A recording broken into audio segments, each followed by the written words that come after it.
rich and enriching conversation with Dr. Madhusudhan and Kalaichelvan.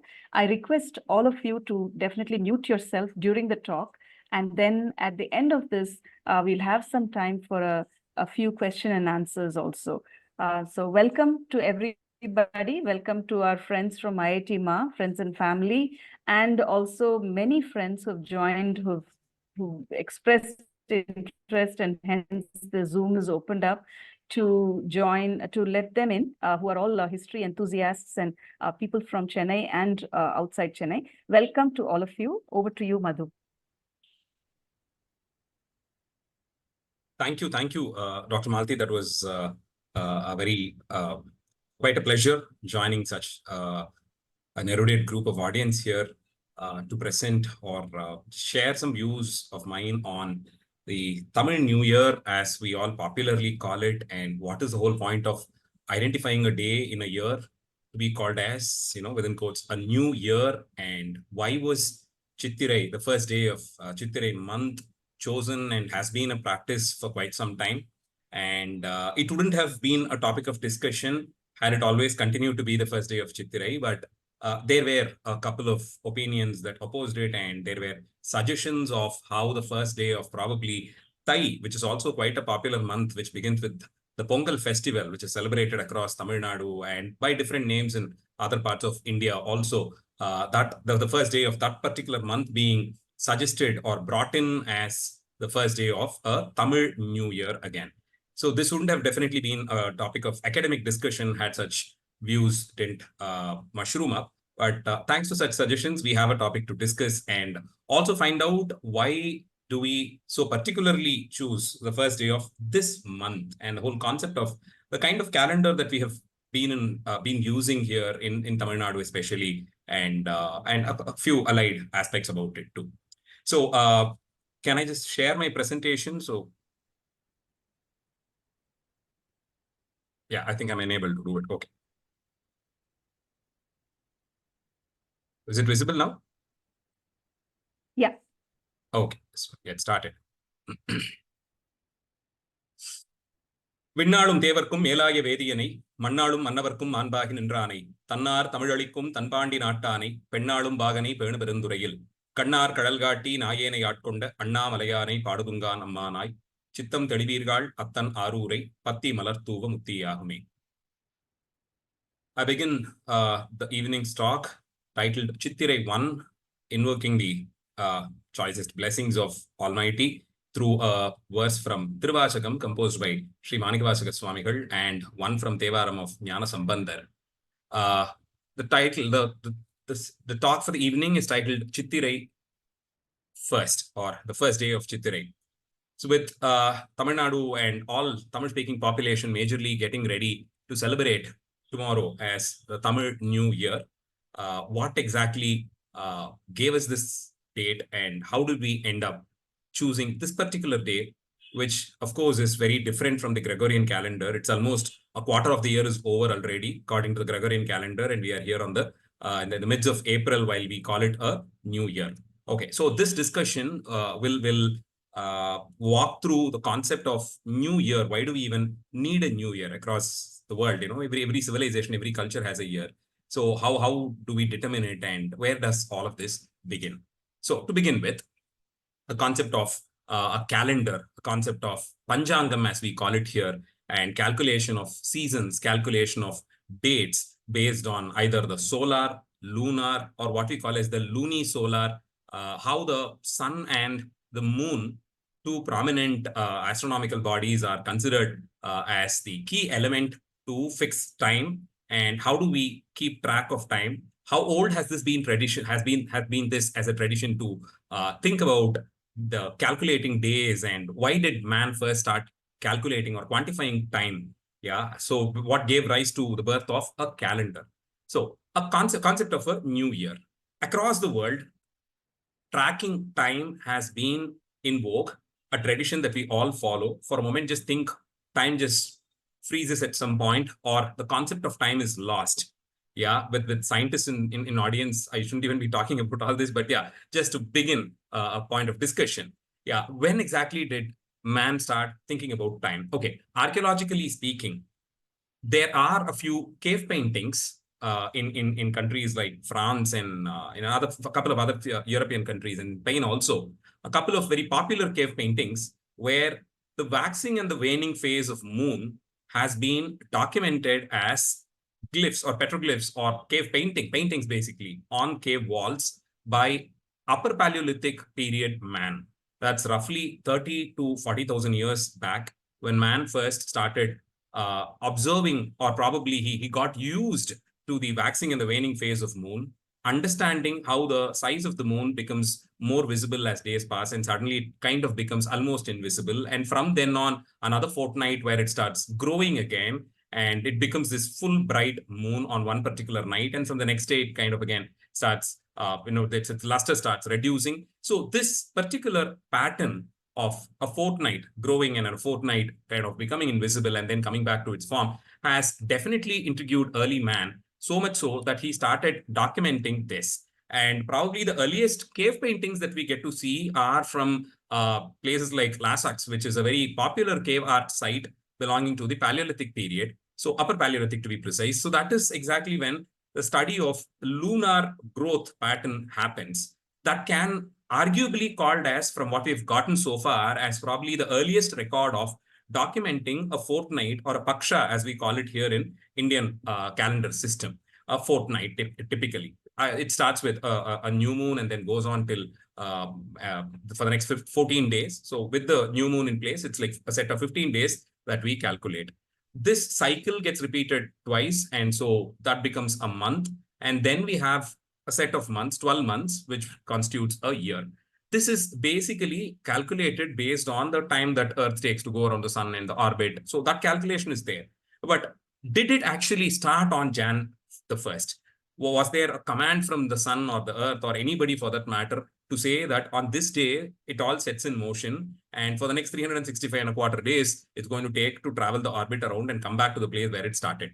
No, that's not the case actually. So it is more like, at some point in time, a particular day was fixed to calculate and make it convenient for us to keep track of days. So this should have started with random observations like the lunar movement, or the growth and the growth of the moon over time, or seasonal changes, which are also documented in cave paintings. And more importantly, a close study of the seasonal variations should have paved way to agriculture by and large. So what crops suits there, and what is the kind of temperature that you need, what's the kind of weather that's going to support it, the need of water, what happens immediately after monsoon, how the chemistry of soil changes post monsoon, before monsoon, the season for harvest. So understanding this cycle definitely demands a close contact with the seasonal changes, which is caused, of course, by various factors. And so a detailed study of all of this, and to keep note of these changes and the frequency in which it changes, should have caused the need of a calendar in place.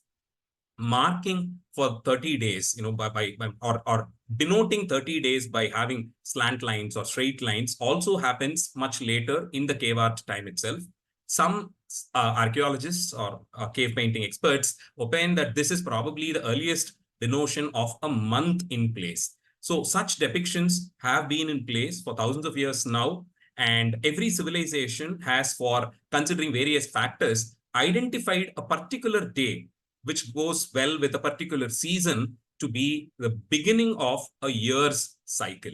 And very similar to that, well, here in India, which of course has varied regional traditions and cultures, some linguistic, social, cultural aspects, again, based on the landscapes. So all of these different cultural groups have identified a day, a particular day, and that is considered to be the beginning of a new year.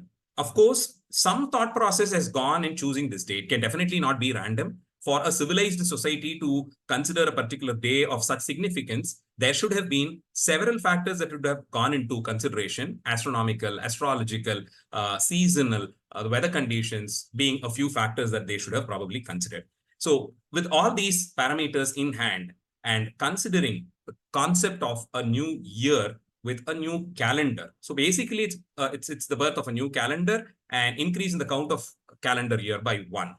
And today, of course, across the globe, for various requirements for the benefit of for the ease of various necessities that it takes, the Gregorian calendar has been by and large accepted as the official calendar by various governments. In fact, here in the case of India, I think after independence, we had Pandit Jawaharlal Nehru constituting a committee called as the Calendar Reforms Committee around the early 1950s, if I'm right, headed by several people from varied backgrounds, including a few astrologers and astronomical experts, and all of them in place, historians, of course, to discuss and come up with a calendar. It was a part of the industrial reformations that were happening here to have a calendar in place, which can be called as an official calendar for India, which was, of course, circulated to be followed by the state governments also. So this happens around the 1950s, early 50s by Pandit Jawaharlal Nehru. And the report is available for us to read, wherein Panditji, in his own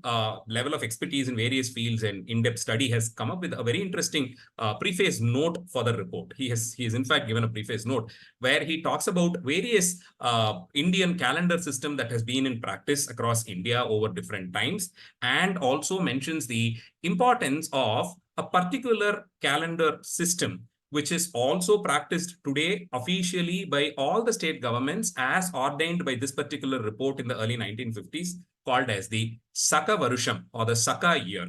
Any GO passed, any gazette publication, if you just take a copy and look at it, the Gregorian date will be there, the set day of the set month, that will be there. And you will also have the Saka year denoted in it.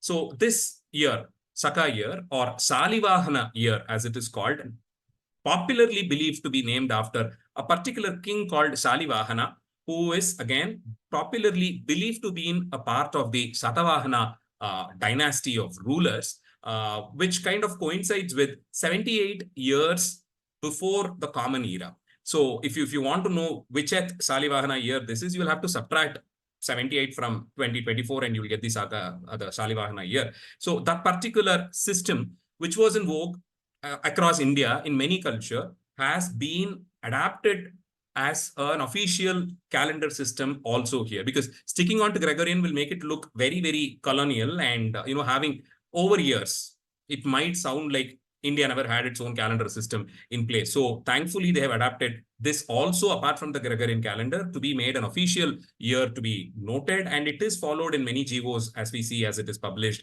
time and again by the government. So in India, of the many schools of calendar, many different calendar systems that we've had, the Saka year, propagated or proposed by Salivahana, a potter turned king, according to, Salivahana's actual historical accounts are under a lot of debate. So popular thoughts on Salivahana identifies him as a potter who turned into a king, and he proposed this particular calendar, which is still being used. And here in India, if Salivahana proposed one calendar, as opposed to something else that was in existence, what was this old school? Well, Vedic rituals are predominantly governed by the lunar calendar. So the lunar calendar, of course, has its Tithi system in place. Tithi quite literally means something that which is frequent, something which is repetitive in a particular frequency. And that's exactly why you call your guests as Atithi, because they come once in a while. There is no frequency with which they come. If they're going to be there in a frequency, they are no more Atithis. So Atithi is something that which is of a particular frequency. So the 15-day frequency that we have, if suppose today is Prathamai, or the first day after the new moon, 15 days from now will be another Prathamai. So this kind of a frequency of 14 plus 1 system calls it a Tithi. So a fortnight develops into a month. So it is completely based on the lunar system that we have. Now, when we call it a lunar system, a 15-day system is kind of workable. But when it becomes 30 days, it should either be the new moon or the full moon, which becomes the first day of the month, or the last day. Either ways, it's calculated. So in Indian tradition, we have the Amanta or Paurnamanta school based on the lunar calendar, wherein the Paurnami of a particular month becomes the last day of that month or the first day of the following month. Either ways. Similarly, it can also be the Amavasya, which becomes the last day of that month or the first day. Predominantly in India, including Tamil Nadu, it should have been a Paurnamanta, being the first day of a month, the full moon night. One popular example to understand this is Andal's Thirupavai's the opening verses, which says Margari Tingal Madi Nirainda Nannalar. She identifies the first day of that Margari as a full moon night, full moon day. So, again, Margari's full moon will always fall in the Mrigasirisham star. So it is not that it was a Paurnami in the year when Andal composed the Thirupavai. It should have been a tradition where every year the Paurnami of Margari month should have been the first day of Margari. So it is always a Madi Nirainda Nannal whenever it was the first day. Madi, by the way, means the moon. And or in Tamil, sometimes Madi or Tingal, both these words are also used for a month. A month as such is also referred to as Madi or a Tingal. Yeah, so Tingal literally means the moon. So the month calculation has been based on the lunar movement is what we understand from this usage. That's just one example that I gave. We have more too. So we have had the solar system in place, which is what is called as the Salivahana Sakaptam. And then you have the lunar calendar too. Today's context, after 2000 odd years of documented social, cultural, religious, spiritual, political changes that we have undergone, we follow here in Tamil Nadu, we popularly follow what can be called as a luni-solar calendar, wherein both the sun and the moon parameters from both these entities are used to calculate a calendar in place for us. So these are the three traditional calendars that have been used by various groups in India, various regional groups in India, and some of which are have changed. In some places, they have mixed both, like in the case of Tamil Nadu. So now coming down to the tradition that the Tamil-speaking population of India follows, I have just had that one picture wherein the lunar months are and the solar equivalent names are marked there. So we have the Chaitra Masa, we have the Vaishaka, the Jeshta, Ashada, Shravana, Bhadra, Ashwini, Kartika, Margasirisha, Pausha, Magha, and Palguna. If you notice, all these 12 names for the lunar months coincide with the name of one of the 27 stars. We have the system of 27 stars, which starts with, of course, Ashwini, Bharani, Kartike, Rogini, Mrigasirisham, Dhruva, Arudra. So it goes on till Revati. These 27 stars, the names of these 12 months in the lunar calendar is picked from one of the names of the stars. What is so specific of Chitra star in the month of Chittirai? Nothing but if you notice, every year, the full moon in that particular month will always fall in that star. So the name of the month has been borrowed from the name of the star in the night of which you will get to see the full moon. So in the month of Chittirai, the Paurnami or the full moon will always be on a Chittirai star. So is in the case of Vaishaka, when it will be in the Visakha Nakshatram. In Jeshta, it will be in Jeshta Nakshatram or Kettai as it is called in Tamil Nadu. In Ashada, it will be, so the name of the month in Shravana, it will be in Tiruvonam, and Bhadrapadam is Simhamasam or Avani. So similarly, every month for Aipasi, Kartike, in all the months, it will always coincide with the star. So in Tamil, we have the name of these 12 months, Chittirai, Vaikasi, Ani, Adi, Avani, Purattasi. So the name of the star in which the full moon night will fall in that particular month has been used to call these months. And there has not been a set of 12 months name before the list of Chittirai Vaikasi has come. So ever since the concept of naming a month has happened here in Tamil Nadu, starting from as documented in Tolkapiyam, where the calendar system, the names of the month and all that has been documented by Tolkapiyar, it has always been the lunar month calendar that they have followed, with the Paurnami being the significant day of the month. So in Margari, always the full moon will be in Margasirisha Nakshatram. In Tai or Pausham, it will be the Tishya Nakshatra, which is nothing but Pusam. And in Masi, it will always fall in the Makam star. In Palguni, it will be the Uttaram or Uttara Palguni as it is called. So if you notice, Chitra Paurnami, Vaikasi Visakam, or Kartikai Deepam, Margari Arudra, Tai Pusam, Masi Magam, Panguni Uttram, invariably, all the full moon nights in a calendar year has some sort of religious significance that we follow, observe it as a festival here in Tamil Nadu. It has been a traditional way in which Paurnami as such has been considered to be of significance when it comes to fixing the calendar, at least here in Tamil Nadu. Now, so in Tamil tradition, if we have to take it back, however long you want to, what could probably be the best way to see, or from where do we exactly start to see if we had a new year, if only we had a new year in place? Okay, we generally start with, I think the word Tamil New Year is very, very a modern word that's been coined, because we have Jan 1st, the 1st of January, which is equally celebrated in almost all our houses, where we make sweet offerings to the deity. There's some special puja that we do. We visit temples. We greet each other. It has become an official day. Sometimes it gets a little overboard. It gets extended to temples also, where we've also had problems of opening temples in the middle of the night at 12 a.m. and conducting special rituals, which has of course been stopped by a government order of late. But we've also gotten into the tradition of considering that as an important date. Never mind if you're going to live in China for 2 decades, I'm sure we'll start celebrating Chinese New Year also. It's just a tendency to follow traditions that are followed by majority, and we don't mind it. Is after all a celebration. It's goodwill that you exchange. It is wishes that you exchange. So just in case, to make it very clear that the 1st of January cannot be the new year followed by traditional Tamil speaking people, I think the 13th of April or the 14th of April or the 15th, whichever day it falls, has been officially or unofficially been identified as Tamil New Year. But for that, there is no reference to a word like Tamil Varida Pirappu or Tamil Aandu Pirappu anywhere in Sangam literature, or for that matter in any literature that comes after it also. So there is absolutely no reference to calling it as a Tamil New Year. It should have been very, very simple. For example, if you look at the GO on which is generally released for the financial year with a list of holidays in it, April 14th or 15th, whenever we celebrate it, it is officially now called as Tamil New Year. Yeah, just in case to differentiate it from the holiday that's declared on the 1st of January, which we call as English New Year. Yeah, so this is more a colloquial term that we have coined, and we are okay with it because it makes sense and we are able to differentiate it. So where exactly does a reference to New Year happens in Sangam literature?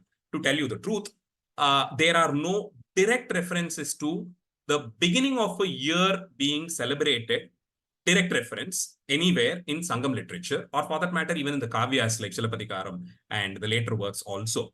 But there are a set of very strong evidences to talk about a special day with a lot of excuse me, significance that's been celebrated, which coincides with the birth of Chittirai month, which is like a seasonal change happens between Panguni to Chittirai. So I think a basic understanding of what is the difference between, or what is exactly the word that is used to denote a year. That's where I'm starting this presentation, this discussion with.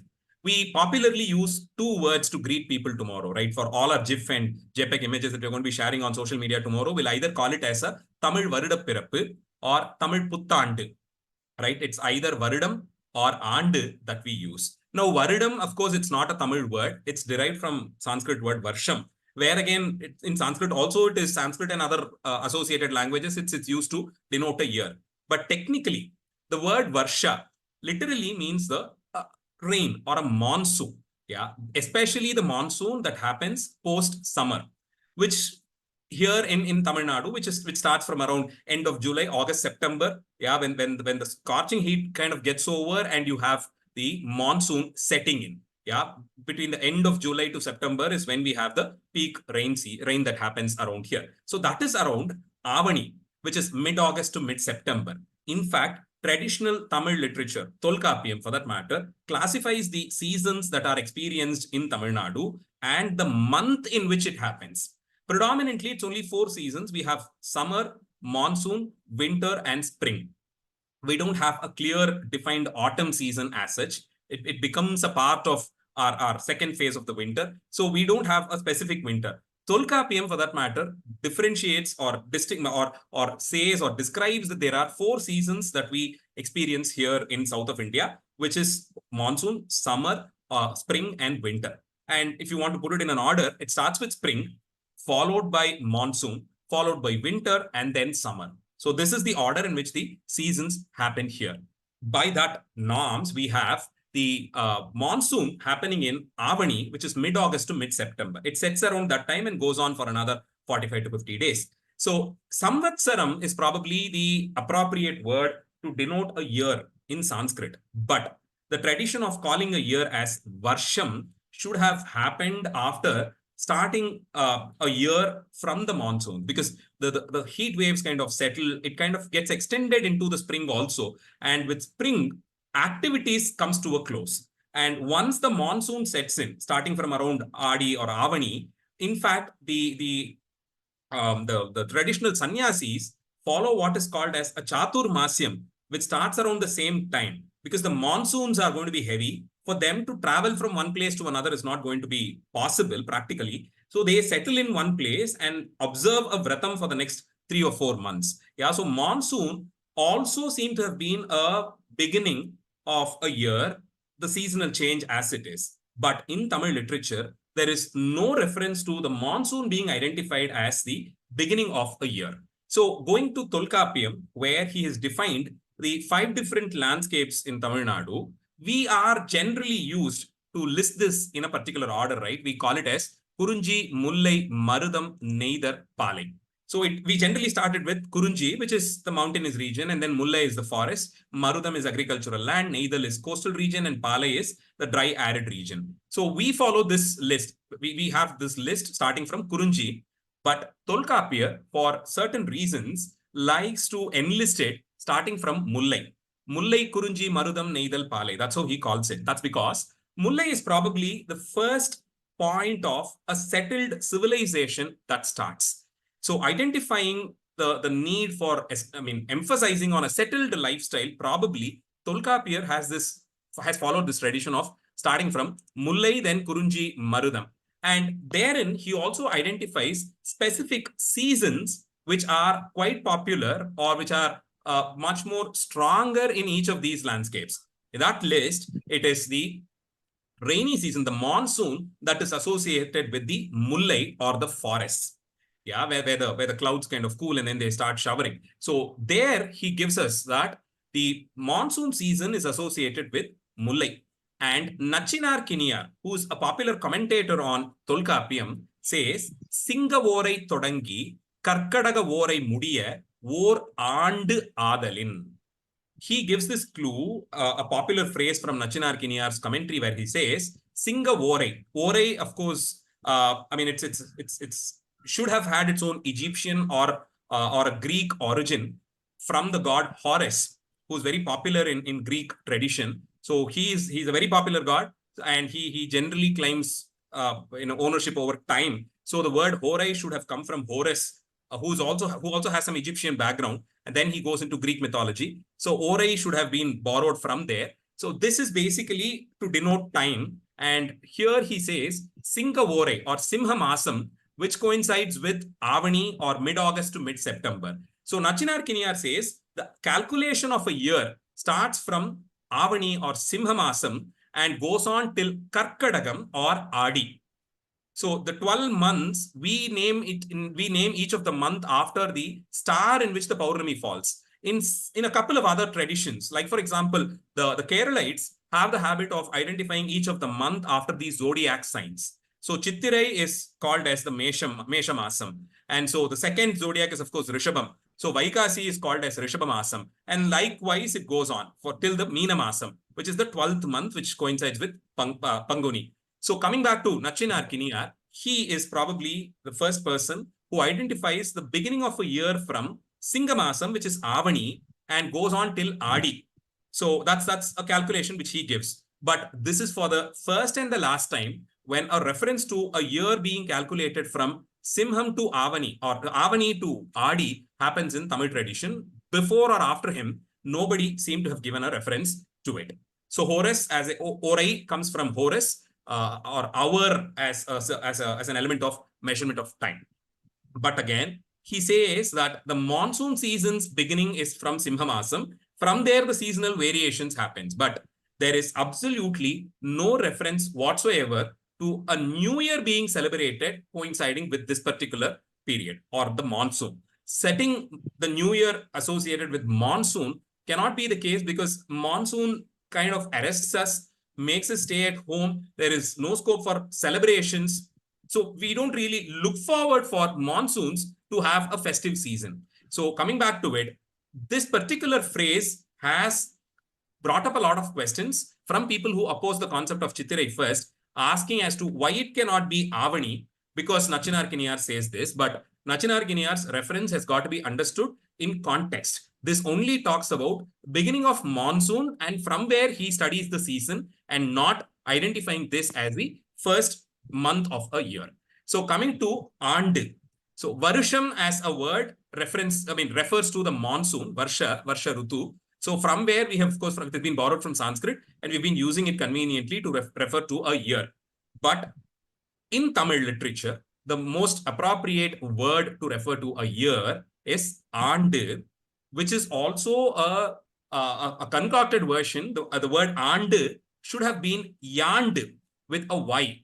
It should have been Yand because most of the inscriptions till even the 15th, 16th century uses the word Yand. Yagaram போட்டு யாண்டு அப்படின்னு தான் எழுதியிருக்காங்க. It is not ஆண்டு. Like how யானை becomes ஆணை in Tamil, யாண்டு should have become ஆண்டு much later, and the word sounds better starting with akaram and அதனால யாண்டுங்கிறது ஆண்டுன்னு இப்ப மாத்தி இருக்கும். So யாண்டு is the root, is the basic word for to denote a year. And the 4 seasons popular here are, of course, spring, monsoon, winter, and summer. The agricultural practices that we have here have all been based on a close study of these seasons and how this happens in a cycle. What are the best crops to be used, which time, and so it is a detailed study. So to document a year and understand the year, seasonal variations and what grows best in which situation, which season, when is it best to sow a particular variety, how long does it take for it to groom itself up, what is the probable time for it to grow, and when is the appropriate, which is the appropriate time for harvest. So this study will clarify a lot of confusions about the new year.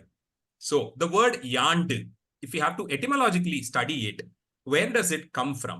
In Sangam literature, the word very close to yand is yanar, as a Tamil word, which identifies or which denotes anything that which is new. Yanar paruvam, Yanar Tingal, Yanar Vandu. இது மாதிரியான references in Sangam literature where the word Yanar is used to denote anything that is new. Yeah. So where all have they used? So, and of course, the concept of spring, which is a the most celebrated season for that matter across civilizations, because that is when the summer kind of, the winter kind of gets close and we are looking forward for the summer. So the time in between is very comfortable, quite soothing. That is when the plants flower. That is when the koel bird sings. That is when, which is basically very warm and welcoming. Yeah, it is not as cold as the winter or as burning as the summer. So this gets sandwiched in between. And this particular time in a calendar year is when many celebrations happen. Across civilizations, the concept of celebrating spring or arrival of colors, a myriad of colors you get to see. Yeah, various flowers and it is a very beautiful season. In fact, nature is back to its best forms. Yeah, it rejuvenates itself. It restores its beauty. So for all of these reasons, spring is the most celebrated season that we have. What we call as the Vasanta Kalam. Yeah, the word yanar, as defined by Tolkappiyar in his work, he says, புதிது படர் பொருட்டே யானர் கிளவி. கிளவி அப்படின்னு சொன்னா ஒரு சொல், ஒரு வார்த்தைன்னு எடுத்துக்கிட்டா, the definition for the word yanar as given by Tolkappiyar is புதிது படர் பொருட்டே. When something new happens, when something new comes into place, the word yanar can be used to refer to the birth of something new. Yanar, it can be the birth of a flower, it can be the birth of a season, it can be the birth of anything. So yanar as a recognized ancient Tamil word can be used in places where you will have to be talking about something that which is born new.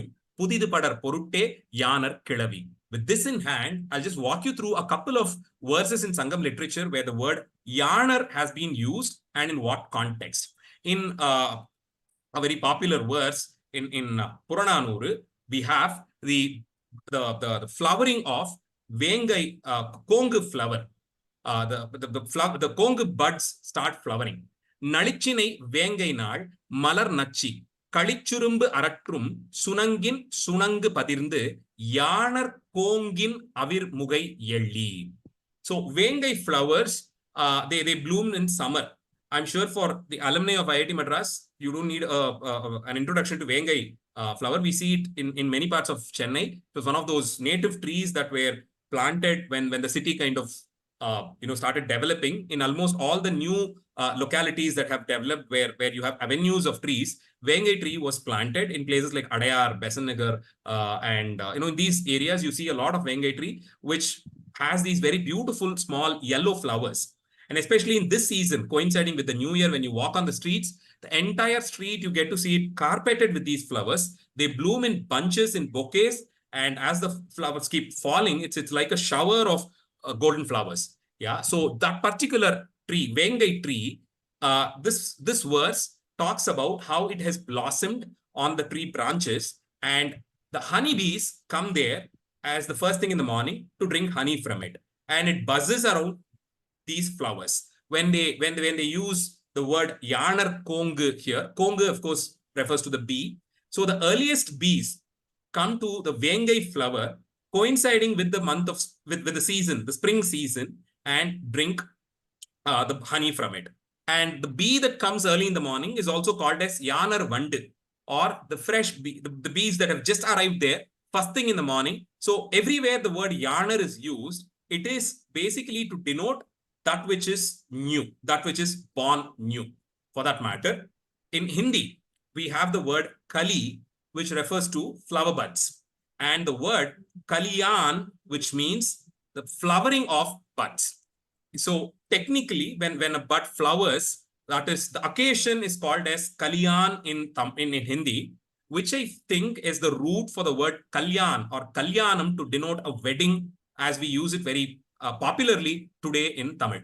So budding of the flowering of a bud is considered to be an auspicious occasion, and that is celebrated at a literal level and at a metaphorical level for various occasions as it suits. And here in Tamil Nadu, the word Kalyanam as such is used for wedding, and that should have had its own root in Devanagari, where Kalyan means the flowering of a bud. So all of this again comes down to the spring season or the Vasanta Kalam. Now coming to a festival which is described in many songs in Sangam literature, which coincides with the Chittirai month or the setting of spring season. Yanar Naal Pudidu Unbargal. This is a beautiful poem describing a king, a Tamil king who was ruling from south of Karnataka. In those days, of course, the Sangam period, a small king who was associated with the Chera kingdom, a commander under the Chera kingdom, who was ruling from the region around Kudiremukh or the Kudiremukham Parvatam in South Karnataka today. So this particular king is a popular patron of arts and poetry. And so a poet sings his praise. And at that occasion, he talks about harvesting the foxtail millets, or Thinai as we call it in Tamil, and how the people celebrated this particular harvest season of cooking the freshly harvested Thinai millets, cooking it in the milk of the wild cows there, and how they were feasting on it. The most ancient reference to a season being celebrated in Tamil Nadu dates back to the Sangam period, of course. And in Sangam period, a season being welcomed through a celebration is definitely Pudidunnal, as they call it, or consuming or feasting over something that which has been harvested new. And undoubtedly, this, of course, falls only in the spring season as described in the literature. Let's see what it says. The people from the mountains, especially the people who belong to the Kurunji landscape, harvested Thinai, or a native variety, which is a millet basically called foxtail millets, in the month of Chittirai only. So this particular millet is harvested in Chittirai, and it is cooked in milk, and the people feast over it. So the time period or the process for harvesting or sowing the millet seeds starts from immediately after monsoon, which is basically Avani to Purattasi, which is August to October, mid-October. immediately after the monsoon. The wet lands are the best suited topography to sow seeds for this particular millet. And for the next quarter of a year, with Margadi, Tai, and Masi, Panguni, for the next 3 or 4 months, that is when the winter season is happening. The Tinai grows well. This is exactly why between December to March, the tradition in the mountainous agricultural schools demand that people are posted to protect the Tinai that has been sowed immediately after monsoon. So it takes 3.5 months for Tinai to grow to its full, and the harvest happens somewhere around the second half of March. Yeah, that is probably it should have happened on the full moon of Panguni, which generally falls in the second half of March or first week of April. So this time period, the 3 months that they have taken to harvest Tinai should have gotten over coinciding with the birth of Vasanta Kalam, which of course falls after April, the first week of April. That's when the spring sets in. And invariably, they should have celebrated this particular Pudi Dunnal as a tradition of cooking the foxtail millets in milk and feasting on it to welcome with the harvest getting over and to welcome the onset of spring, which of course coincides with the first day of Chittirai. And we should also note that this month of Panguni, wherein traditionally in many temples across Tamil Nadu, the annual festival, Brahmotsavam, happens only in Panguni, starting from Madurai to Srirangam, Tiruvarur, Chidambaram. In many temples across Tamil Nadu, our very own Mylapore and Tiruvanmiyur celebrates Panguni as the period for annual festival, because that's when the harvest quite literally gets over, and it is definitely not Tai. Yeah, it is only after. See, Tai definitely is the winter is not yet over. Yeah, it kind of carries over at least till the first week of February, till Masi. In such case, what exactly is being harvested in Tai that we have gotten into the habit of identifying Pongal as a harvest festival? Yeah, so harvest does not happen anywhere close to Tai. That's still winter that is going on. Well, there are a few crops that are being harvested then, but was that a native tradition? That is still under question, because till even the early 1900s, British gazetteers documenting agricultural practices across Tamil Nadu identifies Panguni, or the second half of March and April, first fortnight of April, to be the time when several native crops, paddy especially, being harvested. We have definitely changed in the last 1 century with many traditions, including our own agricultural practices. So Tai being the end of winter is more a belief system. See, winter is still kind of carries over till Masi, which is first 1 week of February at least. So it can definitely not be a harvest festival as such.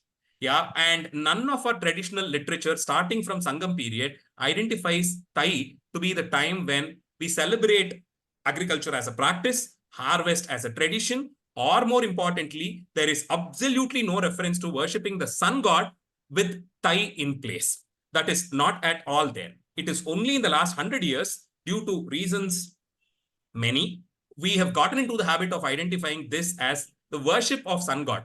There is no doubt that Tai, the first day of Tai, falls or coincides with the rotation of the earth from the sun, away from the sun, and I mean it gets close to the sun. This part of the world gets close to the sun, and so from then on we have more sunlight coming in, and the summer is of course only 3 months from then. So that is there, but the sun's movement, the earth's movement around the sun, has different seasons, and the sun's role in each of the quarter is remembered in traditions. But identifying this as a day to thank the sun god is not seen anywhere, just anywhere, in any of the compositions in Sangam literature or post-Sangam, or in any epigraphic evidences. The first day of Tai, which is Uttarayanam, and the first day of Adi is celebrated as Ayanam, or a shift in the angle with which earth faces the sun. That is there. But that does not warrant a day when the sun god is being worshipped for him being so magnanimous to us. That has not been a tradition at all. It's only in the last 100 years we've gotten into the use of identifying this with sun god and praising him. For that matter, I don't see a tradition anywhere in Sangam literature which worships sun god as an independent deity himself. We do have sun as a part of Shaiva tradition, as a part of Vaishnava tradition, all that is there.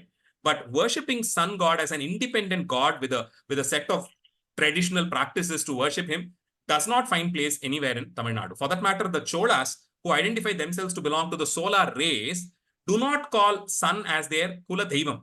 It is only Ranganatha of Srirangam and Nataraja of Chidambaram they identify as Kula Deivam and all. So calling Pongal as an Aruvadai Tirunal or a harvest festival has been in practice or been brought into practice, if I can say so, only in the last 70, 80 years. And it has never been identified as a harvest festival ever at all before that.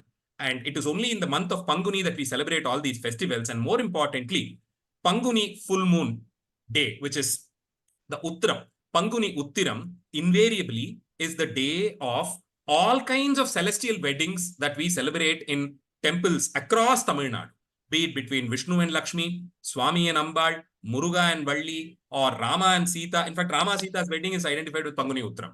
All the celestial weddings coincide with Panguni Uttram. More importantly, the concept of Murugan and Valli's wedding, called as Kalavu Manam, wherein Valli eloped as requested by Subramanya. She gave up on her parents, her family, friends, everybody, and one fine night she eloped and she just vanished. This coincides with Panguni Uttram because the 3 months before Panguni Uttram is when the Tinaipunam Kaval, or staying in protection, staying to secure or staying guard of the millet fields should have happened in between Margari to Panguni. And there is always this tradition of Subramanya coming down to marry Valli as she was staying guard of the millet forest is very well known in Tamil tradition. So it is only logical that, Subramanya chasing Valli through several attempts should have happened between Thai to Panguni, and the wedding should have happened coinciding with Panguni Uttram. So identifying the Uttram star of Panguni month with celestial weddings also has the reason wherein the Vasanta Kalam or the spring season sets in. Simply said, nobody would ever pray for a summer to be set in their lifetime, a winter or a monsoon to happen in life. We always pray for the spring. Yeah, Varkail Vasantam is what we call. Yeah, anything good to happen, anything auspicious is identified, or a new beginning is always associated with Vasantam. Now, does that mean that we never had a solar-based calendar? Do we not use the sun at all? I mean, when I say we here, I'm talking about the native Tamil traditions that we follow. So, where exactly does sun god kind of sets in here? So, fixing of directions. That cannot happen with just using the moon. The sun's motion is best studied. It's better studied and we understand it. And talking about fixing directions, especially for construction by the architects, even today when you present an architectural drawing, the first thing that we notice is the north point, because the construction of a structure, the openings that the sides have, all of it is based on the direction. And today we, of course, fix the north point first, but traditionally it used to be the east. Any temple, predominantly, majority of the temples will always have the presiding deity installed facing east. Yeah, so the direction of rising sun. And in many other religious faith systems also, the presiding deity faces east, the direction of rising sun, which is considered to be auspicious. Now, Nakirar, Madurai Kanakayanar Magan Nakirar, for the ease of understanding, the popular role of Shivaji Ganeshan being played in Thiruvalayar Puranam has Sri A.P. Nagarajan playing the role of Nakira, the competition that they had and the arguments that they had. So this Nakira belongs to the traditional family of chartered or accountants in general. And so he was in fact called as Kanakayanar, the person who was well versed in arithmetics, the person who was well versed in calculations. So Nakira, in his work called Nedunal Vadai, which is a part of Sangam tradition, has this beautiful song where he talks about construction of a palace and what was step 1, or for that matter, step 0 in construction of a palace. Virikadir Parappiya Viyalvai Mandilam, Irukor Kurinile Valukadu Kudakkerpu, Uruthiram Sara, Arainal Amayattu, Nulari Pulavar, Nunnadir Kayiritu, Tengkondu, Deivanoki, Perumbayar Mannar, Koppa Manai Varutta. Perumbayar Mannar Koppa Manai Varuthu. To the kings, the popular kings, befitting to their valor, palaces were constructed. That's what the last line means. How exactly did the construction work start? So he says, for at least 6 months in a calendar year, the sun's movement in context to the side has got to be studied. And every day, around the afternoon. Step 0 is to erect a pole right at the center of the site, the construction site. Once it is marked, a long pole without any bend will be erected. A flawless pole will be erected. And every day for the next 6 months at midday, the time when the sun, the pole does not cast a shadow, because the sun is right on top, that has got to be noted. And the tilting angle of the shadow based on the azimuth angle has got to be calculated from the east to the west. So that's like 6 months from 6 months of a calendar year. This has got to be studied, and only then the learned men who have mastered the books on construction will fix cardinal directions. And with this being in place, so 2 sticks being planted and in different ends of the site, and the noon time the shadow casted will be studied, and the day in which there is no shadow happening, that is exactly when the sun is right on top.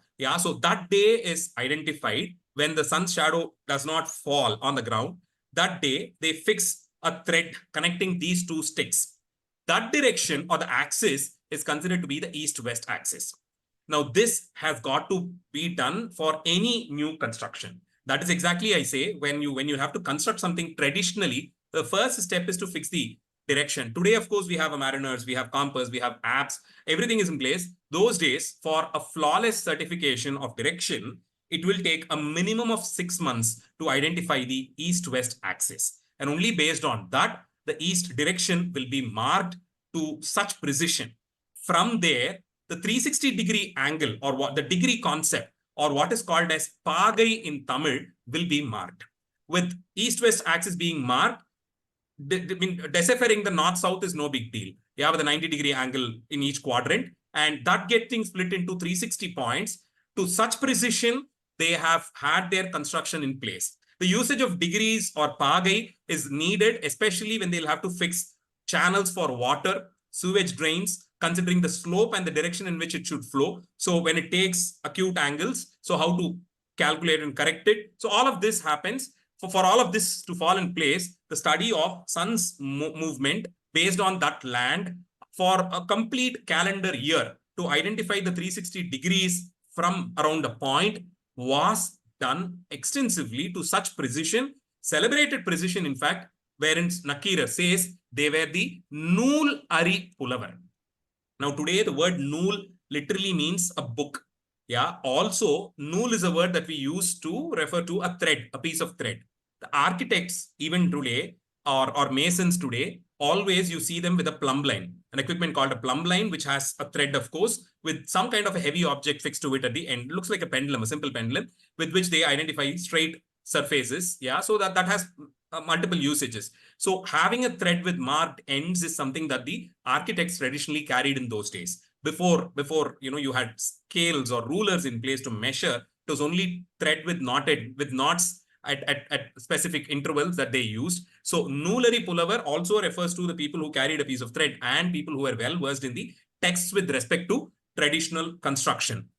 So these architects took so much care, studied the sun. So not that it was completely lunar based, but the usage of sun for calculation of time had a different purpose, not necessarily day and it was only the moon and the seasons that helped calculate the year in place. Now, so with understanding the sun, we have 4 important days. Now, this is like in any other civilization where you have the solstices and equinox in place. We've also gotten into the practice. And these 4 days were identified with religious rituals also.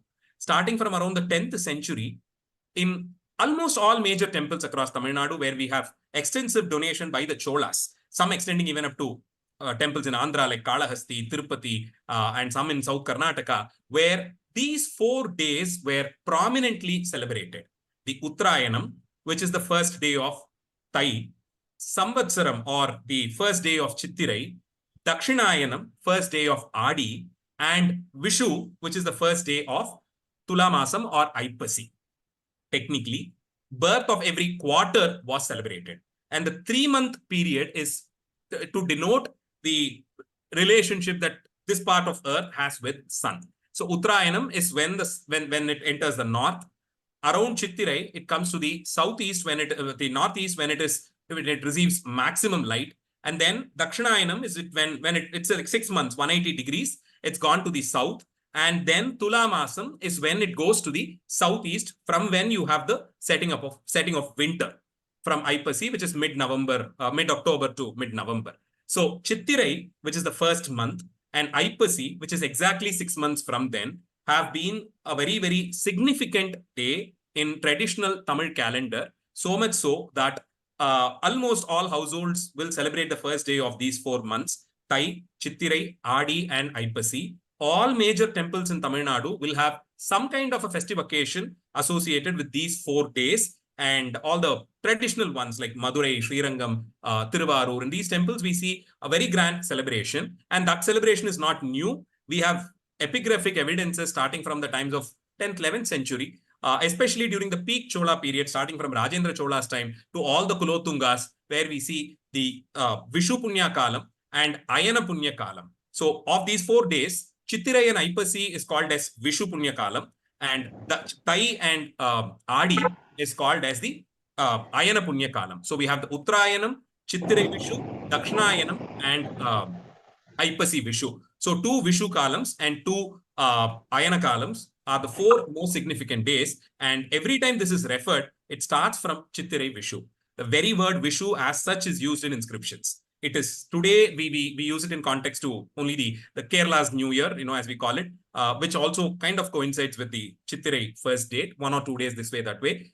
So Vishu as a popular word has been used in many Tamil inscriptions. So there is absolutely no problem in calling it as Vishu Punya Kalam. So the first day of Chittirai is the first Vishu Punya Kalam. And so the concept of Thai and Adi as equinoxes and Chittirai and Aipasi being solstices have been in practice too. So like in many other civilizations, the longest day, the longest night, day when day and night are both equal. So all of this has been studied and identified, and that has some kind of a celebration. Now, the most important and often quoted verse from the same work by Nakira, which is Nedunal Vadai, there is this reference to the royal couch, a bed, in fact, where the queen is seated. So that's the reference. Nakira goes one step ahead and describes the ornamentation of the bed with a canopy and drapery around it. And all of this he discusses, and then comes to the headboard, wherein he says the constellations and celestial bodies are all depicted as a part of the decoration of the headboard.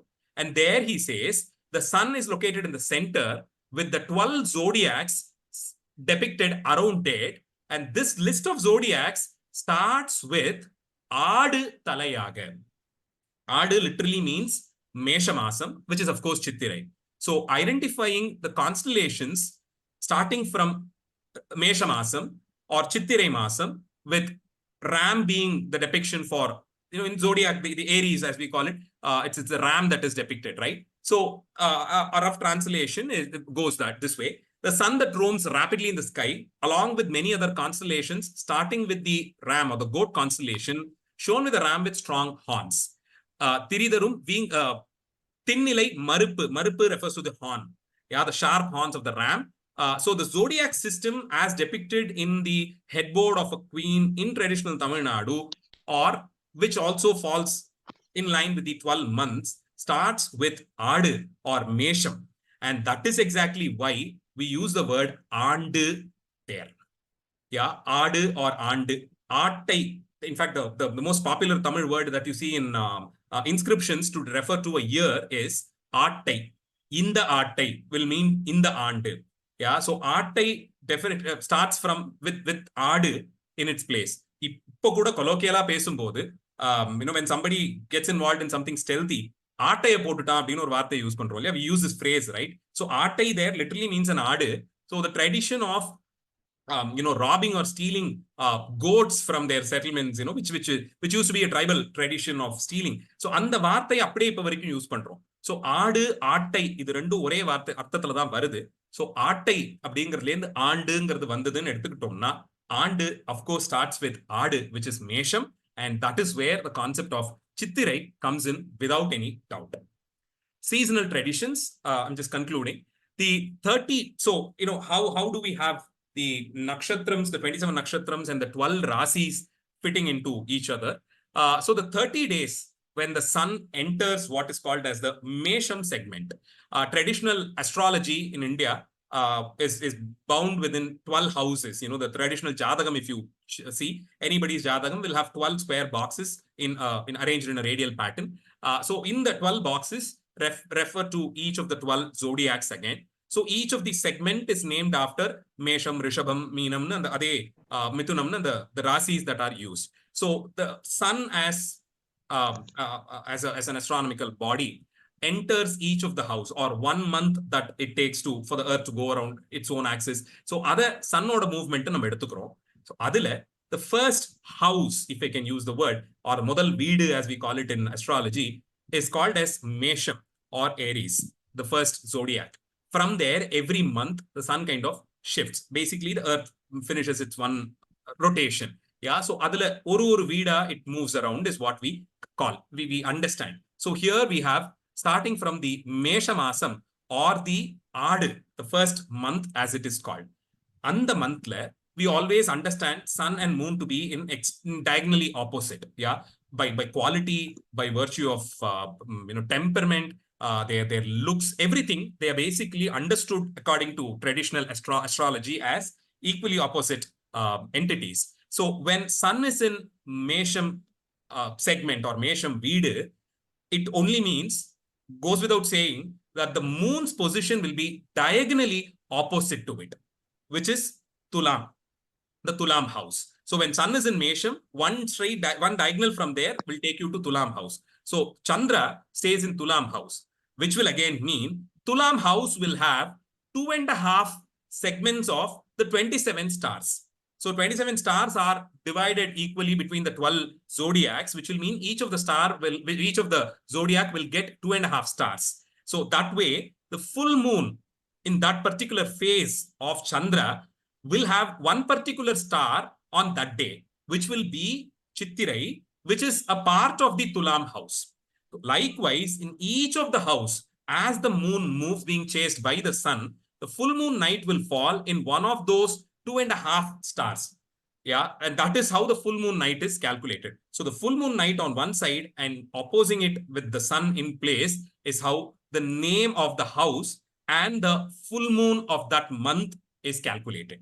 So if it is Mesha Masam, the full moon can happen only in a star, which is one of these 2.5 stars, which is from the house of Tulam, which is diagonally opposite to Mesham. When sun moves into the next house, next segment, which is Rishabham, then the diagonally opposite will be another house. So the next star, the full moon, will fall on one of those 2.5 stars. So in the madriyana oru degree-based calculation has been accepted, brought into practice. That's why I call traditional calendar, many traditional calendars in India today is after all lunisolar. Though the origin is with either lunar or solar, today with overlap of culture and overlap of traditions, faith systems, practices, migration, exchange of ideas, with all of that, and this is exactly why, even within Tamil Nadu, some festivals are celebrated on different days. Especially the birth of Krishna is one highly debated topic, with different factions celebrating his birth on different days. Yeah, we are thankful to Krishna for that and the calendar system, because we keep getting sweets and savories spread across a month, each household celebrating on a different day. So with these differences in place is when, though the birth of Krishna is identified to be the Avani Masam, the Simha Masam, Ashtami Tithi and Rohini star, some people would like to associate with a full day when the Rohini star is in place. Some traditions demand that it should be the Ashtami Tithi, and some tradition goes one step ahead and says Ashtami and Rohini should be together at the middle of the night, because Krishna was born at the middle of the night. So with all these differences and segment calculations is why we have these differences, because traditions have overlapped over years. Yeah, so coming back to this kind of a system, which involves sun and moon and being diagonally opposite entities, what has caused the change. Nevertheless, it is always Chittirai or Mesha Masam which is identified as the first in list of the 12 months. Now, if you want to celebrate, if at all you want to celebrate the beginning of a year according to traditions, going by seasonal norms, going by understanding of the sun and the moon with respect to this part of the world, understanding the stars, and with these traditions in place, seasonal variations and agricultural practices which goes hand in hand, the list of months always published starts with Chittirai. So if at all you want to have a year, a beginning of a year, which you want to celebrate and call it as an auspicious beginning, but for Chittirai, nothing can be a better choice. Now, politically, in the last couple of decades, several decades now, 50, 60 odd years, this has been a point of discussion. Why can't it be the first day of Thai month? After all, the first day of Thai is equally auspicious. Almost all factions of societies in society in Tamil Nadu celebrates the first of Thai. For that matter, it gets extended into many other parts of India where the Makara Sankranti is celebrated. Yeah, the Uttarayanam, the birth of Uttarayanam, seems to have been observed from Vedic calendar. Many traditional groups here celebrate it. Yeah, why can't it be so? Well, there is absolutely no problem celebrating that day, but identifying it as the first day. Let's see what is the significance of Thai. Undoubtedly, Thai as a word is used to represent the month when the full moon happens on Tishyam star. Even today in Sri Lanka, Thai is referred to as Tishya Masam, because it is in the Paushya or Pushya Nakshatram, Pusa Nakshatram, the full moon of Thai month falls. Yeah, so it should have been the full moon. Now, going back to Andal's opening verses, which is to celebrate Margazhi, she says that the first day of Margazhi was a Madinirainda Nannal, which is a Paurnami. The next Paurnami should be the beginning of the next month, which is Thai, after Margazhi, right? So that day should have been Thai Pusam. If Margazhi's first day was on Margazhi Mrigasarisham, the full moon night, it should have taken a good 30 days for the next month to be in place, which should have again been a full moon, which should have obviously been Thai Pusam. So the tradition of celebrating Thai Pusam as the birth or the Uttarayanam is what has shifted to the first day of Thai, because we have definitely in the last 1,100 odd years shifted from a fully lunar calendar into a luni-solar calendar. That is exactly why we have this difference from Thai first and Thai Pusam. It should have been the Thai Pusam day, and that is exactly why Andal talks about preparing a very, very luxurious Pongal to conclude her Margazhi Vratam. The first day of Thai should have happened, because she of course sings about Moodanai Peidu Mudangai Vadivara Kudi Irundu Kulindelo Rembavai on Kudare Vellum Day, which should have been the actual Thai Pusam, which is when Pongal was actually celebrated. Not to forget, on the Thai, with Jnana Sambandhar's reference to Thai Pusam being celebrated in Mylapore Kapalishwara temple, he talks about the women folk there cooking Pulungal Arisi with a lot of milk and ghee and celebrating the Thai Pusam day. Of course, the very name Pongal denotes the importance of that dish for the day, right?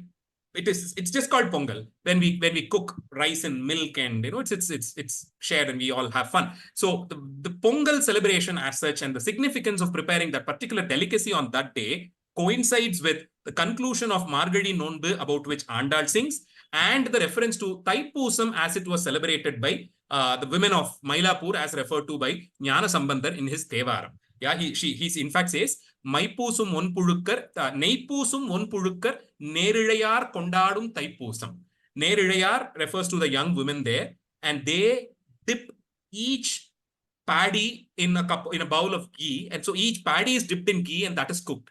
Such a delicacy was prepared, which is of course Pongal for Thai Pusam. So that should have been the Pongal celebration with Andal's reference to Thai. Of course, Thai was a month of stepping back from your regular course and celebrating what is called as the Thai Neeradal. Margazhi month as such was winter, peak winter. So not much of activities would have been happening then. They've just sowed the seeds. So cultivation wouldn't have happened in Margazhi. It is only germinating of the seeds and growing itself. So that time, of course, they would have been economically not so strong also, yeah, to celebrate weddings in Thai and all that. So Margazhi should have been a season to sit back and relax. That is probably when Andal welcomes people to join her for what is called as Thai Neeradal. The Neeradal Utsavam, the Margazhi Nonbu, Pavai Nonbu as it is called, has its origin from Sangam literature. It was definitely not introduced by Andal. Andal, being somebody who is well equipped with Tamil traditions, only continues the tradition of observing the Margazhi Vratam. It is very, very native, not that Andal introduced something which was a non-native of Tamil Nadu. It has been a native tradition even centuries before Andal, where young woman, in order to get married to a befitting partner, observed the Thai Neeradal, which was happening in Margazhi, concluding on the first day of Thai. Yeah, so Margazhi was reserved for observing this kind of a Bratam, which Andal continues. And of course, in her in the same tradition, Manika Vachakar also observes the Tiruvembavai or the Pavai Nonbu, continuing the tradition. So Margazhi was definitely not the season of harvest, and Thai cannot be identified as a harvest season. It was, after all, winter, and cultivation was still going on. Yeah. So in the tradition should have been in vogue thousands of years back. Much later, with irrigation system coming in, with more deeper study, with change in weather conditions and all that, the concept of cultivation split across a year in 3 quadrants, what we call as mubbogam vilayardu. Oru bogam is a quarter of a year. So going in for short-term crops, which can yield you benefit in within 3 months, within a quarter, kind of sets in much later. So the ancient tradition of going for long-term crops for an entire season and harvesting and celebrating that harvest should have happened only in Chittirai. Much later, in the last 1,000 years, these systems have definitely changed a lot. We can see changes in all this in the last 50, 60 years. Yeah, agricultural practices have changed, tradition and cycles and all that have changed in the last 50, 60 years with a lot of new inventions in agriculture. So we are talking about 3,000 odd years of tradition. Yeah. So if anything, the traditional agriculture, harvest festival should have been in Chittirai, which was what was celebrated as Pudiya Dunnal. Now, to conclude, importance and significance of spring season is something that is there in literature starting from the Sangam period. Shrinkara as a rasam is only associated with Vasanta Kalam. In fact, Varsha Rutu is when the heroine feels, longs for her hero, and she awaits him, and they've parted, and that's not a moment to celebrate for her. Yeah, and even in Sangam literature, we talk about the winters, which is very shivering, and she waits for him to come back in Vasanta Kalam. So Vasantam brings in love, Vasantam brings in joy, Vasantam brings in colors in life. Yeah, if you want to identify a season with something that which is very active, dynamic, and the birth of something new, it can only be the spring season or the Vasantam. We discussed about the lunar calendar, which is very, very traditional. The solar, which is equally traditional, but with a country like India, where overlaps between culture and civilizations have happened, which is actually gone undocumented in the last 3,000, 4,000 odd years of history, or much more. இவள் என்று பிறந்தனள் என்றறிய முடியாத இயல்புதான் இந்திய இந்திய பாரம்பரியத்துக்கே உண்டு. You cannot assign a date as to when all of this started. However old you go, you can only stand at a point and say, if it was popular at this point of time, it should have taken many centuries before for it to have evolved. So this is how the milestone goes up. So எங்க எக்ஸாக்டா மாறுச்சு நம்மளால சொல்ல முடியல, எப்ப எக்ஸாக்டா start ஆச்சுன்னு சொல்ல முடியல. But going by Vedic rituals and the very well documented in-depth knowledge on seasons, identifying seasonal gods, identifying each of the god, offering special prayers for the god to benefit them during those seasons, and all that seen from the Vedic tradition, it can only date back to thousands of years back. So having a calendar in place has come in. Now, identifying the beginning of a year, a calendar year, is where the discussion comes in. So here we will have to see. At that point, I zero down on Tamil Nadu because it's about Chittirai first. So we have gotten into a tradition of observing the lunisolar calendar, and there has been this doubt about harvest season. I again repeat, Thai has not been a traditional season of harvest, nor Pongal has been a harvest festival. It has definitely changed over years, but I'm very sure identifying Pongal as a harvest festival is what has happened in the last couple of decades, if not centuries. Yeah, so none of the inscriptions ever, even of the core Tamil kings like the Pandyas and the Cholas, because there is always this tradition of telling after 16th century, a lot of things have gotten into Tamil Nadu, and with other languages coming in and all that. So let's not even take that for argument. Even when it was the core rule by Tamil-speaking kings like the Cholas and the Pandyas, still even the 13th, 14th century with undisturbed rule, without any influence from anywhere else or any kind of invasions, there is no reference to Pongal being identified as a harvest festival. Yeah, so it is only in the last few years when Pongal attained a kind of a secular color. Yeah, identifying it with gods or a traditional calendar and other things was not palatable for a few, so they identified it as a harvest festival to make it more inclusive.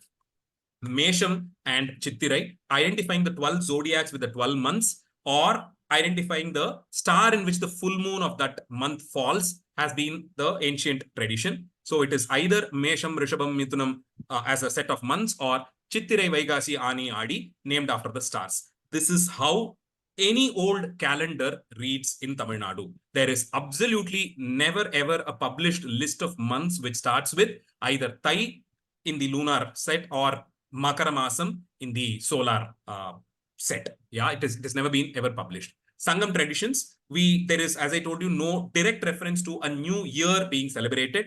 We only get to understand a few words like Yanar, from which Yandu comes or Andu comes, and how Yanar Pudittunnal or Pudidaga Unnuvadu as a tradition observed, that being a festival where people cook. And there is also direct references to Mampu, which flowers during that time. Yeah, and in fact, the koel birds find their own marangal and settle there, and that's exactly why you call them as manguyil, because it is only in the Vasanta Kalam that the mamaram flowers. It is only in the Vasanta Kalam that the vengai tree flowers. It is only in the Vasanta Kalam that the koels come in search of trees with their pairs, sit there and sing their heart out. So அதனால தான் மாங்குயில்னே அதை சொல்றது. மாமரத்தை தேடி வந்து உட்கார்ந்து இருக்கிறதுனால அதுக்கு மாங்குயில் எல்லாம் பேர் வைக்கிறாங்க. So மாம் பூ பூத்தாதான் குயில்கள் அங்க வரும். So between Panguni to Chittirai is when the Vasanta Kalam as such happens. Yeah, so it can never happen anywhere else. And the tradition of using Mampu during this particular season to identify the birth of the seasons, to bring in some new things, has all been there. And the concept of 60 years, what a timing. Somebody in the chat was asking about the 60 years, and yes, that's the next point in discussion. So, okay, this is another very, very important topic of discussion, because we have a list of 60 years, all named after what I call as, what people call as Sanskrit names. So that becomes a problem for many. So the list of these 60 years, what is so specific about the 60 as a number? Well, again, coming back to traditions, we have a belief that an individual's Purna Ayush, or a full life cycle, is when he or she lives for 120 years. 120 is the number that we use. I think in history, we have one great scholar, Sri Ramanujacharya of the Visishtadvaita school of thought, who is well documented to have lived this entire life of 120 years. Yeah, in the 120 years, we have the concept of 60, which is like midway, right? And most of the planets in Indian astrology are the most slowest and the fastest, which is respectively Shanishchara and Guru Graha. Both of them take, each of them take, Shani Graha takes 30 years to complete visiting all the 12 houses in a rotation, because he stays in each house for 2.5 years. 7.5 வருஷம்லாம் சொல்றோம் இல்லையா, அந்த மாதிரி Shanishchara takes 2.5 years to cross from one house to another. The 12 boxes I told you in Indian, the ஜாதகத்தை பாக்குறீங்க இல்லையா, so ஒரு கட்டத்திலையும் from each of the house, Shanishchara takes close to 2.5 years, and Guru takes 1 year. So Shanishchara takes 30 years to finish it. He's the most slowest, and Guru takes 1 year to shift from one house. So the tradition of 12, in fact, celebrating Mahamakam, or the 12 years identified as the Vyala Vattam, which is used as a very popular tradition to mark times. In ancient Kerala school of, in ancient Kerala kingdoms, the Vyala Vattam was considered to be the period of regime for each king. Every 12 years, the king will have to step down, and the next in place, after having proven his qualities and abilities, will be crowned as the next king. So the movement of Guru is very well identified, calculated, and we celebrate it. Even festivals like in Ganga ilalam pandrom இல்லையா, அந்த once in 12 years we have these celebrations that we do, right, with sacred water bodies. Kumbakonam Mahamakam, which happens in once in 12 years. And the Mari Ganga ila, Brahmaputra, Yamuna, in all the Punya Tirthams, we have this once in 12 years celebrations that happens there. Yeah, so and the 12 years is based on Vyala Vattam. So with these two grahams, Guru taking 12 years and Shanishchara taking 30 years, 60 becomes the common factor for other grahas all put together. So for one person to have tasted the benefits of each of the graha at least once in his lifetime takes 60 years. So, Mottama in the planets to go around the 12 houses and come back to the point where they started, it will take 60 years. So, when a person is born, yeah, the planets are in a particular position. That is what we use in drafting a horoscope. Adhe madri, the same position of each of the planets will get repeated exactly after 60 years. That is exactly why we have the tradition of celebrating the 60th birthday, the Sashti Aptapurti as we call it. So the complete cycle is over. Idu madri, if somebody can manage to live for 2 cycles, that is what is called as a Purnayasha. So to have the 60-year cycle documented and for a continuous monitoring of those 60 years, the tradition of identifying it by a name, Prabhava, Vibhava, and Arambichi, giving it, assigning it as a name has come into practice.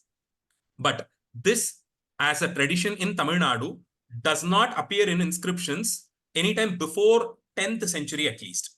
To the best of my knowledge, I have not read any inscription of referring to the Prabhavadi Samvatsaram or Prabhava, Vibhava, and Arambikra. That list of 60 years being used in epigraphy, I have not seen it in any inscription before 10th century, in fact. There is absolutely no reference to these 60 years anywhere in Sangam literature or the Mahakavyas or in the Bhakti literature, including Nalayar Divya Prabandham, Tevaram, Pannir Tirumurai. None of it has a reference to the 60 years or the names. But as I told you, a cosmopolitan society like Tamil-speaking populations here and various other linguistic denominations in India has this constant give and take policies where exchanges have, after all, happened. And so following this for a better understanding of passage of years and times should have been there, brought in around the 10th century here. So that is when the 60-year concept comes into Tamil epigraphy at least.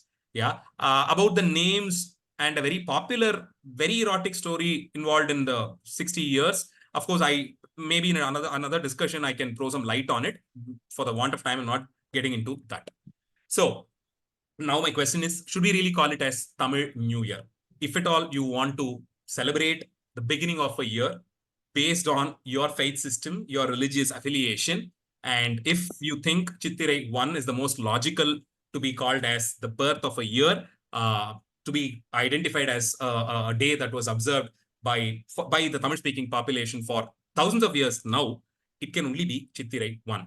Well, go ahead and wish everybody a new year. A Tamil New Year is very official. So if you want to really differentiate between the Jan 1st and, as I told you in the beginning, January 1st has become very significant in many households here. Yeah, we visit temples, we wish people, Ashirvadam Mangro, Annikku or special puja ellam pandrom. We make sweet and offer it to God and then distribute it around. So it's just come in. Yeah, it's already there. So ada maatha mudiyala. And the differentiation kaha Tamil New Year ngro. But if you're very particular, well, go ahead and wish. If not, you can still call it as simply the new year for you. Yeah, I'll leave it to you at that level.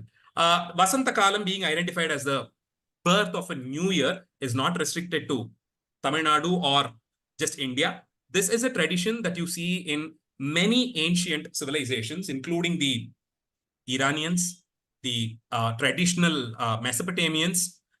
Egyptian New Year, according to Gregorian calendar, falls somewhere between the end of February to mid of March, March. Yeah, so I mean, all of it happens somewhere between March and April.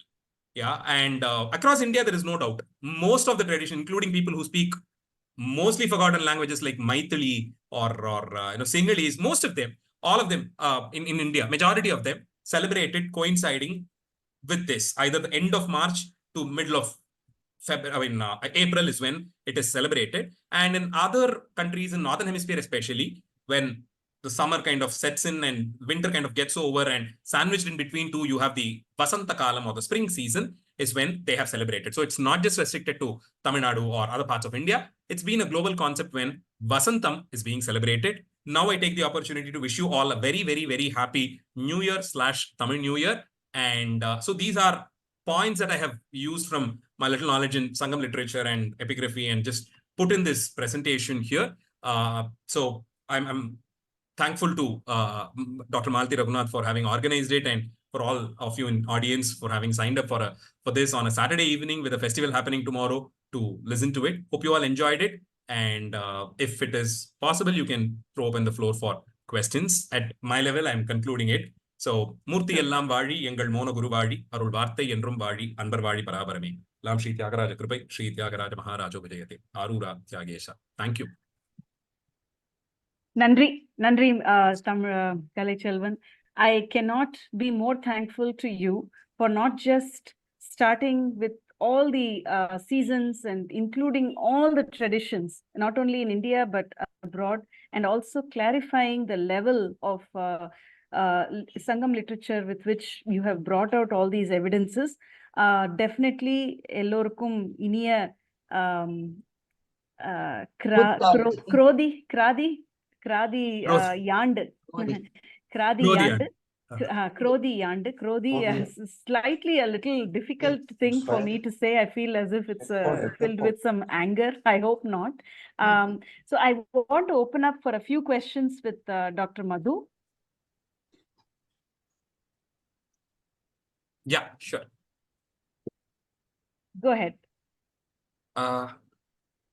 Okay, in the chat box, you can see it in the chat box. Yeah. The first question is, so calendar is not luni-solar based. Of course, today's context, most of the traditional calendars followed in India, various different parts of India, is luni-solar based.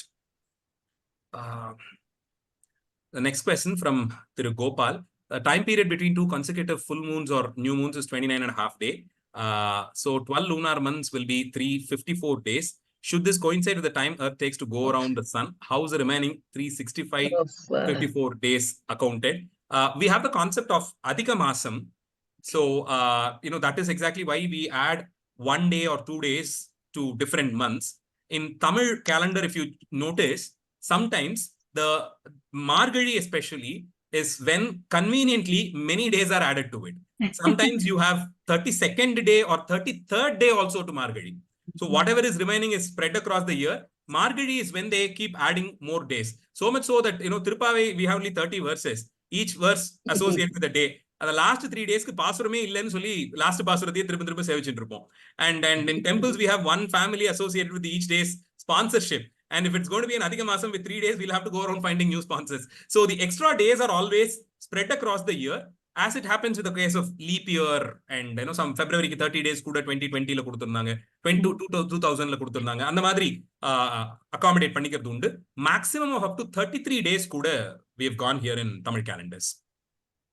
Yeah. A question from Thiru Sendil. Harvesting of paddy was traditionally done in Thai month.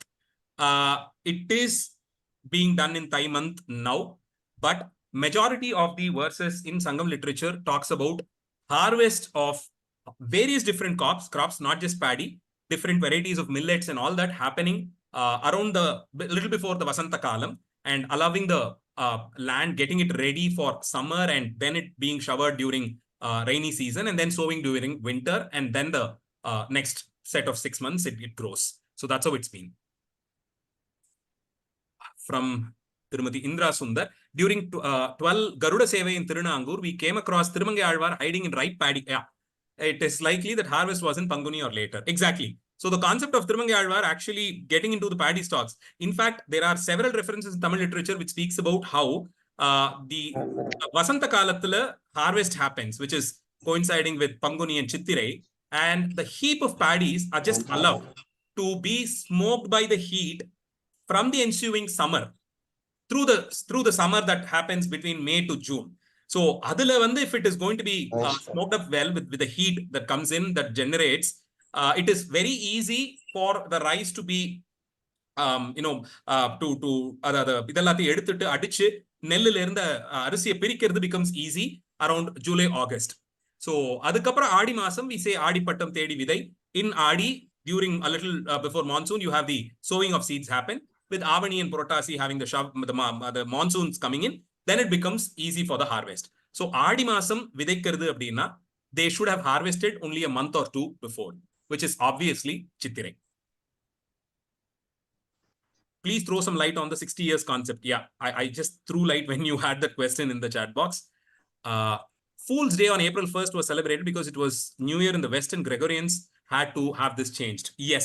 Also, the financial year concept is borrowed from the Romans, who again started the new year coinciding with April. The 1st of April being the financial year, again was started by the Romans, who had their traditional New Year falling on the 1st of April, which is again the spring season, very close to the April 14th or 15th that we celebrate.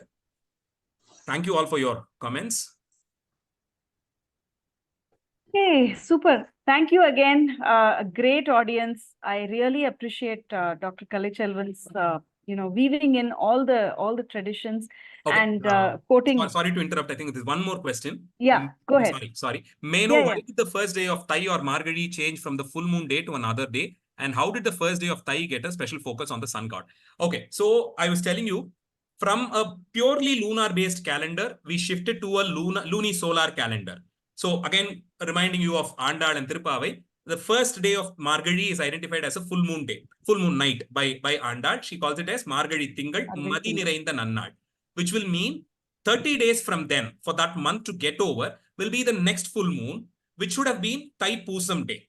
So the coming in of Thai Masam was celebrated by making Pongal, which is again referred to in Andal in her concluding verses in Tirupavai, where she says she finished the vav by offering Pongal made to a particular recipe, and I know that was partaken by her friends. So in the system, should have been in practice. So Pongal as a celebration should have been on the Thai Pusam Day. With the solar concept coming in, with the 30 days being split between 15th of a Gregorian calendar to the next 15th. Yeah, and the madri marumbodhu. So it is always like, the Paurnami's significance is lost. So Paurnami gets shifted to another day. And so and the madri agumbodhu, you will have, I think very recently, within the last 5-6 years, we had Margazhi first on a Paurnami, and Thai Pusam and Pongal kind of coincided with 1 or 2 day difference between. So that should have been the ancient practice. It is because the pure lunar calendar gets shifted to a luni-solar calendar in the change nadandirukku. Wonderful. Thank you again. Thanks. Just 1 second. Sorry, yeah. Yeah. Go ahead, Gopal. There's one more question from Charanya and Aditya. Okay. I think answered, no, on that no. 60. Oh, one more. Month name came from Paurnami Nakshatra, but how start of any Tamil month is decided. It's mostly follows mid of English month. How is the first day decided? So Paurmantam is when it was a lunar calendar, the month names were adapted from the star on which the full moon falls, which was invariably the first day of the month. Again, with luni-solar coming into place, the 30-day movement of for the Earth to finish its own rotation, with the sun as the central body, that happens. The 30-day system varumbodhu Paurnami loses its significance. So that is when the concept of middle of a Gregorian calendar comes into place. After all, Gregorian calendar was also a lunar calendar, which then got shifted to be standardized later by the Romans. The Roman and the Julian calendar coming into place, they wanted to standardize it because the extra days, apparently as an anecdote, I heard that paying wages to employees becomes a problem. With extra days coming into picture, identifying it as a 13th month or a week becomes a problem. So they wanted to standardize it. That is why you have the 31 days for January, and then 28 days for February, 31 for March, 30 for April. Idu madri or split panni, the Julian calendar comes into picture. So adu nadandadanaala adu eppadi Gregorian calendar Roman calendar oda konjam maritho adhe madri inga again solar calendar, when it comes into picture, it kind of fell because both are solar based. It kind of fell with the Gregorian calendar, but 2 weeks later. Adanaltha specifica between the 14th to the 17th of a Gregorian month, you will have the Tamil months, the first day of the Tamil month falling in. Okay.